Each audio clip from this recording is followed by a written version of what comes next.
सूरत की पांडेसरा पुलिस ने नशीले गांजा जब्त करने में सफलता हासिल की है। सूरत की पांडेसरा पुलिस ने 20 किलो गांजे के साथ एक महिला को भी गिरफ्तार किया है। सूरत की पांडेसरा पुलिस ने गुप्त सूचना के आधार पर प्रेमनगर भेड़वाड़ से एक महिला को गांजा बेचने के आरोप में गिरफ्तार किया है। पांडेसरा की सर्विलांस पुलिस ने गांजा बेच रही एक महिला से 2,01,000 रुपए कीमत का 2 किलो 500 ग्राम गांजा जब्त किया है, जिसमें पांडेसरा पुलिस थाना के police inspector Shri HM. Gadhvi साहब ने रिमांड लेकर आगे की जांच की है, ताकि पता लगाया जा सके कि गांजा बेचने वाली महिला को गांजा कहां से मिला और आरोपी को किसने दिया है।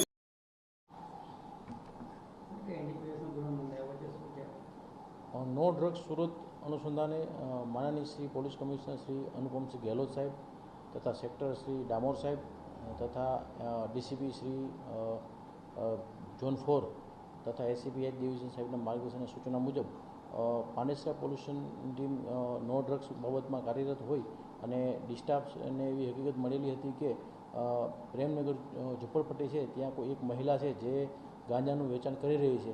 તે અનુસંધાને ડિસ્ટાફ પીએસઆઈ શ્રી વસાવા સાહેબ તેમજ સેકન્ડ પીઆઈ હુદડ સાહેબ નાઓની ટીમ બનાવી અને ચોક્કસની બાતમી હતી, ત્યાં ચોક્કસપણે જે બાતમી હતી એ બાતમીના અનુસંધાને એક ટીમ બનાવી અને પંચોને સરકારી પંચોને બોલાવી અને પંચો સાથે રાખી અને એક ત્યાં રેડ કરતા ત્યાંથી 20 કિલો 152 ગ્રામ ગાંજો મળી આવેલ છે, જેની કિંમત 2,01,520 થાય છે।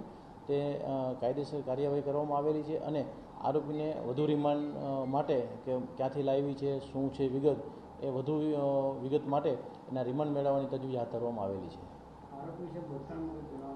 આરોપીનો ભૂતકાળમાં એક 2022માં કામરેજમાં એક ગુનો આરોપી ઉપર દાખલ થયેલો છે, તેમાં એ જામીન ઉપર છે।